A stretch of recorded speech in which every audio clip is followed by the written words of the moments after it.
เกลือใส่ก็ได้เหมือนกันครับลองหมดแล้วอันนี้ใส่สูตรน้ำหมักเนี่ยมีหมักสะเดาเอาเมล็ดมันน่ะใส่ถังยังไงให้เขาฟันปั๊มเอาลงจากต้นมาหมักสะเดาเอายาเส้นยาสูบปานเขาน่ะไปซื้อเป็น2-3 กิโลมาลงไป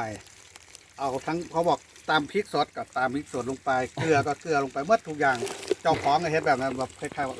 สัตว์อันเป็นสวนปลอดสารพิษเจ้าของว่านะครับ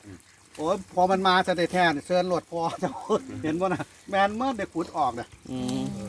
ก็เพราะมั่นใจตัวเองว่าบ่มีเขาบอกว่าต้องใส่เด้ออันนี้สวนนี้บ่ใส่สวนนี้บ่ใส่พวกเนี่ยเพิ่นเก่งบ่ใส่มีสูตรหอยเก่งโมเมนต์ขึ้นเก่งเพิ่นบอกเนาะบอกบ่ใส่ดอกอันนี้สิเป็นสารปลอดพิษครับโอ้ยบาดมันลงมาแท้ๆปลอดก็ปลอดเติมมันเอาบ่อยู่ดำเอาบ่อยู่แล้วตัวนี้ใส่บ่ครับตัวนี้ใส่บ่ครับอันนี้ตัวนี้ใส่บ่สารขาดด้วยขาดด้วยแปลว่าใส่หน่อยแต่ว่าเฮาก็มาใส่ที่เฮาเฮ็ดน้ำแต่ว่าอันนี้ตอนเฮาสิใส่ตอนไหนตอนเก็บผลยังเรียบร้อยหมดแล้วเก็บหมดแล้วก็ใส่สารพ่นกันแล้วยาไหนคือยาอย่างครับยามันจะสำหรับขาดวงโดยเฉพาะมันมีอยู่ดอกแต่ซื้อยาเนี่ยเดี๋ยวยังจำไม่ได้แล้วก็เอาตัวนี้บัดที่นี่เฮาก็บ่อยากใส่ยาหลายให้กันบัดที่นี่ป้องกันอีกวิธีนึงวิธีไหนแต่เลยคิดได้เลยเอาตัวนี้มาลงอันนี้ก็ได้ช่วยได้มันมาปูมันติดเลยนี่คือทั้งนี้แหละมันเป็นอย่างคือปล่อยเนาะปล่อยน้ำเนาะปล่อยแล้วขาดวงเขาพ่นเลยบ่ครับพ่นหลังจากเก็บผลผลิตให้เรียบร้อยพ่นตามมันมีปริมาณถัง20 ลิตรอันนี้กันด้วงแบบพ่นใส่แล้วพ่นใส่ต้นนี่สิอย่าไปพ่นข้างบนครับมันจะมีอันนี้ไม่ขุดแบบรอบให้มันมีพื้นที่น้ำขังก็เดี๋ยวนะอันนี้หาคุณหาเนาะครับเนาะอันนี้ปลูกครั้งแรกนี่ถ้าไหน4ดูนี่ประมาณ50 ต้นที่ไร่นึง50 ต้นกาหาคุณหานี่เวลาดวงมานี่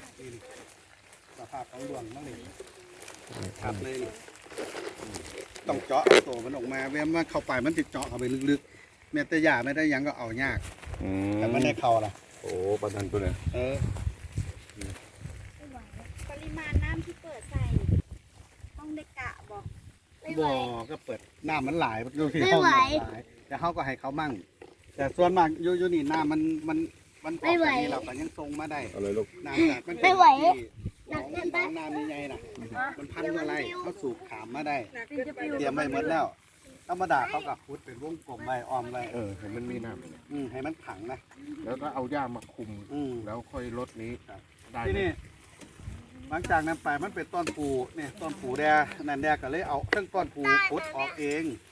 ด้วงกินเองก็เลยขุดออกมันเป็นกระต่ายเพราะว่าต้นมันแสบนะด้วงเจาะดวงเจาะต้นนี้นะมันมีตัวเมียต้องได้ขุดดวงออกเมียมันเป็นน้องหนุ่มมันคืออยากจะตัวลายมันพยายามติดเด็กนั่นแหละบ่อใส่สักจะว่ายังไงล่ะสลิงหนึ่งมันมี5 ccนี่ใส่2 สลิงผสมกับน้ำ20 ลิตรพ่นอ้อม10 cc ต่อ20 ลิตรต่อ20 ลิตร10 cc ต่อ20 ลิตรพ่นอ้อมแล้วก็หาวิธีป้องกันเอาเดี๋ยวนี้ไม่ได้พ่นแล้วพ่นเท่าเดียวเขาบอกว่าพ่นทุกเดือนช่วงหลังจากปลายฝนต้นหนาวเขาบอกดวงสิมาไม่เวลานั้นดวงสิมาปลายฝนต้นหนาวดวงเขาตุลาสว่าฝนหมดปุ๊บดวงจะมาละจะเข้าหนาวนี่ดวงจะมาเขาจะเริ่มพ่นละพ่นทุกเดือนนึงพ่นครั้งนึงแต่อันนี้พ่นไปครั้งเดียวแล้วก็เลยใส่วิธีนี้วิธีกันได้เนาะกันดวงมามันก็ติดเลยนะอันนี้ต้นทุนต่อต้นด่างเนี่ยด่างแฮอันนี้มัน80 เมตรนี่มันอยู่ที่300 บาทต่อต้นเฉลี่ยเลยบ่เมื่อ300 บาทนี่มัน80 เมตรอันนี้มันเพิ่งมันจะมีหาตอนแบบนี้หาตอนแบบนี้ต้นละตอนต้นละตอนเขาเอาหลายได้นี่ปกติก็ครึ่งตอนก็ได้ตลอดเพราะแต่ว่าถ้าอ่อนหนาก็ตีเป็น200ไปถึงไหม หมดถึง บ่ถึงว่ะ ถึง 300ตีไว้ต้นละตอนก็5ตอนก็ต้นละ60 บาท ก็ตีต้นละ100อ่ะ อ่า ค่าใส่ใจ